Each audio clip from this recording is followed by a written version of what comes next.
Hello everyone, I am already dropping stuff. Welcome to a haul of books that I checked out from the library. All of these I think are horror. Yes, all of these were in the horror section. I checked these out a little earlier than the month, so this is a library haul for October. Really wanted some... Oh, did you find your bee? Georgie found his little toy. Anyway, so these are all from my local library for the month of October. So let's go ahead and get into this one. I only have 8 books, so you're going to be hearing the squeaky toys. My mom went to dinner with 2 of her friends, so it's just me, Georgie, Molly, and Polly. I don't know where they went, but Georgie's playing. So, here. Oh, there's Molly. If you can see her, there's Molly. Georgie and Ella's toys made a mess.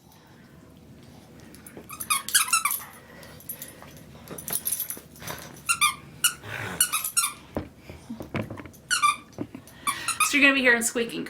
Okay, so the first one I'm going to show you is I Am Not a Serial Killer by Dan Wells. When I checked these books out, I did make sure all of these were either standalone books or the first book in a series. This is the first book in a series. This one does say now a motion picture. I did find the movie adaptation of this, and I watched it, the book better. One of the characters in the movie is the same guy, and I don't know the actor's name. I can't think of the actor's name right off. But he plays the scientist in Back to the Future. So, and I think he played in like Addams Family, Uncle Fester as well. I think it's the same actor. Holly. So I did watch the movie. So, and I have read this book. I read this book before I watched the movie. I am going to read the synopsis to you because I feel like reading it will give you a better idea of what it is. So it says, "Fear the darkness within. John Wayne Cleaver is dangerous and he knows it. He spent his life doing his best not to live up to his potential. He's obsessed with serial killers, but really doesn't want to become one. So for his own sake and the safety of others around him, he lives by rigid rules he's written for himself, practicing normal life as if it were a private religion that could save him from damnation." Oh, Georgie. "Dead bodies are normal to John. He likes them, actually. They don't demand or expect the empathy he's unable to offer. Perhaps that's what gives him the objectivity to recognize that there's something different about the body the police have just found behind the wash and dry laundromat, and to appreciate what the difference means. Now, for the first time, John has to confront a danger outside himself, a threat he can't control, a menace to everything and everyone he would love if only he could.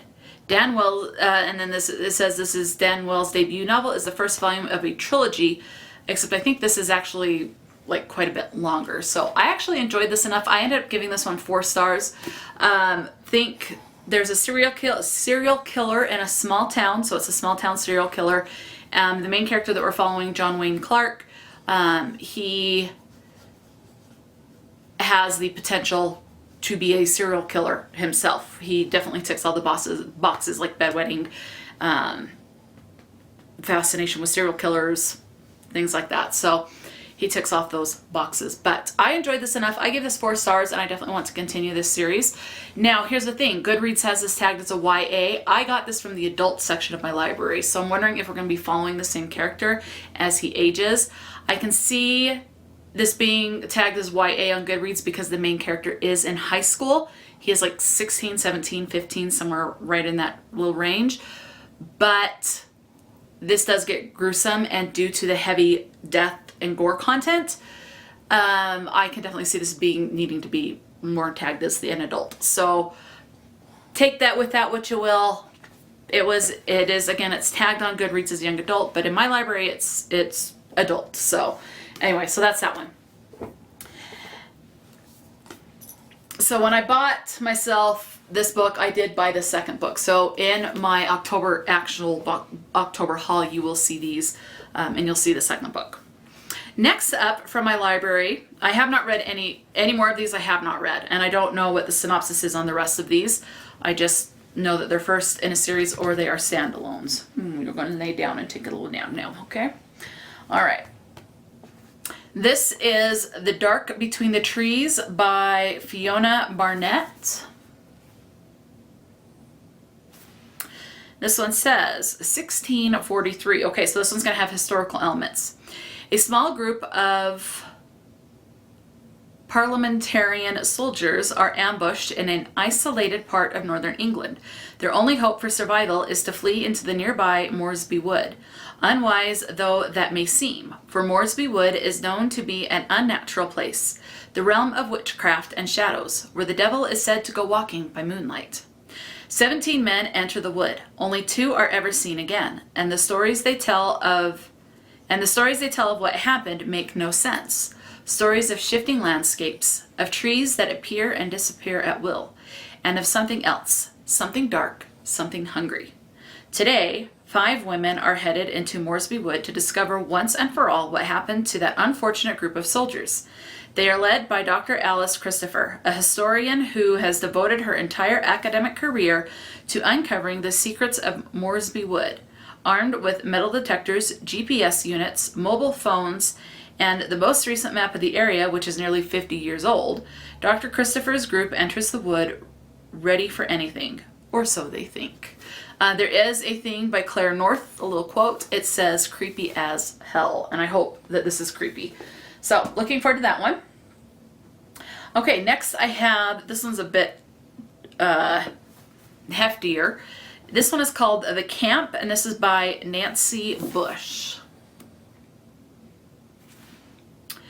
There are always stories told around the fire at summer camp. Tall tales about gruesome murders and unhinged killers, concocted to scare new arrivals and lend an extra jolt of excitement to those hormone-charged nights. At Camp Luftswak, nicknamed Camp Love Shack, there are stories about a creeping fog that brings death with it. But here, they're not just campfire tales. Here, the stories are real. 20 years ago, a girl's body was found on a ledge above the lake, arms crossed over her heart. Some said it was part of a suicide pact connected to the nearby Haven commune. Brooke, Rona, and Wendy were among the teenagers at camp that summer looking for fun, sun, sex, and adventure. They've never breathed a word about what really happened or about the night their friendship shattered. Now, the camp, renamed Camp Fog Lake, has reopened for a new generation, and many of those who were there on that long ago night are returning for an alumni weekend. But something is stirring at the lake again. As the fog rolls in, evil comes with it. Those stories were a warning, and they didn't listen. And the only question is, who will live long enough to regret it? And these were all from the adult section of my library. So these are all at least shelved at my library as adult. Whether or not they're tagged as adult on Goodreads, that's going to be another story, but they were all in the adult section. Next, I have White Line Fever by Casey Jones. They'll break more than speed limits on this girl's trip from hell. At a passing glance, Courtney Road 951 is an entirely unremarkable stretch of blacktop, a 2-lane scar across the Cascade foothills of Central Oregon. But the road is known by another name, coined by locals who have had to clean up after all those scenic detours went horribly wrong, the Devil's Driveway. When Leva and her longtime friends take the driveway as a shortcut to a much-needed weekend getaway, what begins as a morning joyride quickly becomes anything but. Soon, they are driving for their lives, pursued by a horror beyond anything they've ever imagined. The Devil's Driveway might only be 15 miles long, but with danger at every turn, it will take the 4 women to the very limits of their friendship and their sanity, and there's no telling what else lies just beyond the bend. Okay, next I have Always the First to Die by R.J. Jacobs. Let's see, 1 movie set, 1 stranded cast, 1 person ready to make them all pay. For Lexi, the Pinecrest Estates has become a place of horror. The dilapidated manor house in Florida Keys, once the site of her teenage movie debut, is now haunted by memories. Memories of working on a legendary horror director's most famous film and of the terrible death that propelled them all to infamy. And ever since Lexi fled the Keys, she has vowed never to return. Until years later, her daughter escapes to the Pinecrest in search of answers, right when a Category 4 hurricane hits the southern coast. Now, Lexi is back on the ravaged island with only a few remaining behind, and soon enough, her life begins to resemble the plot of her most famous film. And this time, she's not sure who will make it out alive. Now, I think what I'm going to do is, where I have 7 books left to read, because this one's already read, I'll take that one back to the library. I'm going to put these in order of, I'm excited to, I guess, to get to all of these. I still have 3 more synopsises to read, but I'm going to put these in order of like the one I'm most anticipating to the one I'm least anticipating to most anticipating. So we'll kind of see how that goes. Okay, so far I have the camp, so my least anticipated. So when I pull these off of after I read a book from my standard TBR, I'll pick up one of these ones. So I'll do the camp first, and then I have the Dark Between the Trees, and then White Line Fever, and then Always the First to Die. So first to last, least anticipated, most anticipated. At least out of these 4 so far. Okay, next I have Things We Say in the Dark by Christy Logan. I had a look at the spine. So, got a pomegranate there. Alone in a remote house in Iceland, a woman is unnerved by her isolation. Another can only find respite from the chilling ghost that follows her by submerging herself in an overgrown pool. Couples wrestle with a lack of connection to their children.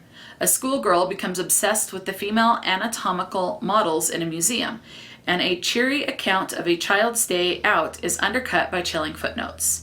These dark tales explore women's fears with electrifying honesty and an invention and speak to one another about female bodies, domestic claustrophobia, desire, and violence. So I guess these are short stories.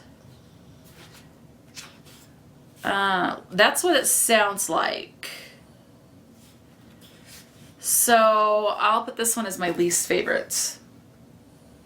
So, I mean, I tend to like short stories, but sometimes they tend to be the least gripping. I tend to enjoy more contemporary or romance short stories or novellas more than horror. So that one would definitely be my least anticipated out of all of them. Okay, next I have Sister Maiden Monster by Lucy A. Snyder. This cover is hecka creepy. A visceral story set in the aftermath of our planet's disastrous transformation, about what it takes to survive an apocalypse, and what we become after. As the virus tears across the globe, dark forces pull a group of women together. Erin, once quiet and closeted, acquires an appetite for a woman and her brain. Why does forbidden fruit taste so good? Savannah, a professional BDSM switch, discovers a new turn-on, committing brutal murders for her eldritch masters. Mariva, plagued with chronic tumors, is too horrified to acknowledge her divine role in the coming apocalypse, and as her growths multiply, so too does her desperation.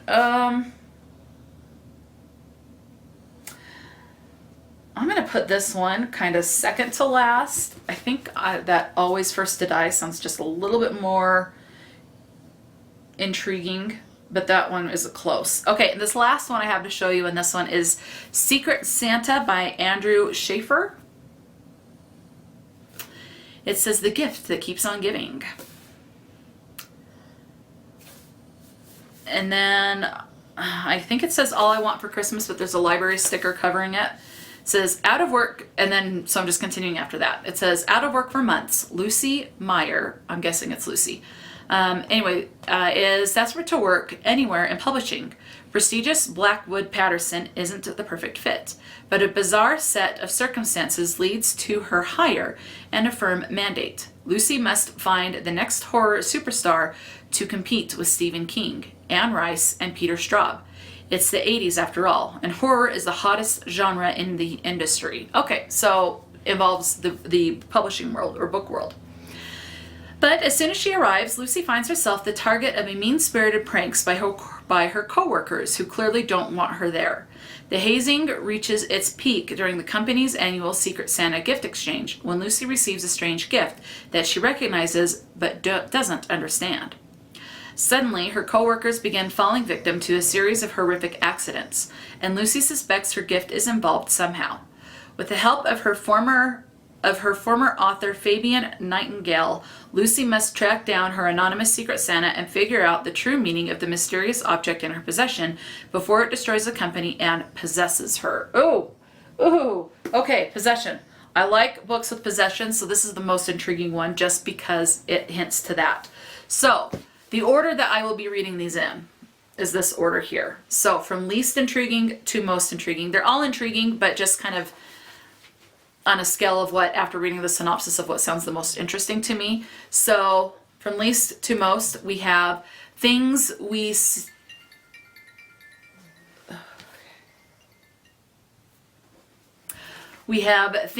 say in the dark, the camp, the camp, I almost said the cabin, I'm like, that's not right, the camp, the dark between the trees, white line fever, sister maiden monster, Always First to Die, and Secret Santa. Now, Always First to Die and Sister Maiden Monster, those two can probably switch depending on my mood.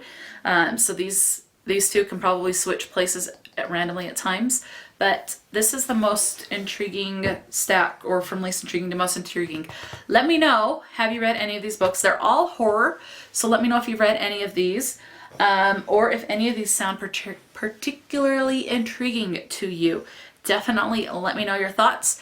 Hope you guys are having some good reads this month and are having a good October. Talk to me in the comment section below, and until next time, stay true to yourself and enjoy a good book, and I will talk to you later.